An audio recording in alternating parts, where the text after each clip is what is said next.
Si Coco kasi nagkataon nung time na lost ako as a person, siya yung nag-guide sa akin eh.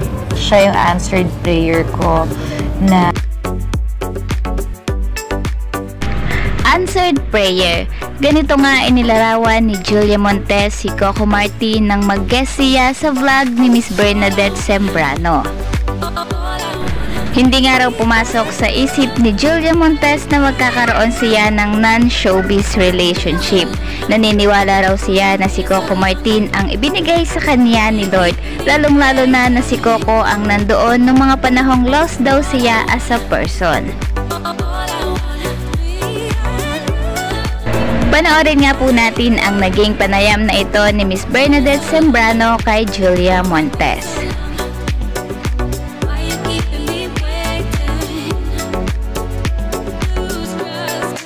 you want sana na somebody na hindi showbiz, yung non-showbiz na nakarelasyon.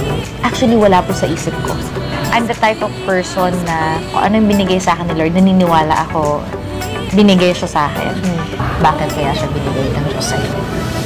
Si Coco kasi nagkataon nung time na lost ako as a person, siya yung nag-guide sa akin eh. Siya yung answered prayer ko na nung mga time na anong gagawin ko, lost, ko alam kung anong-ano.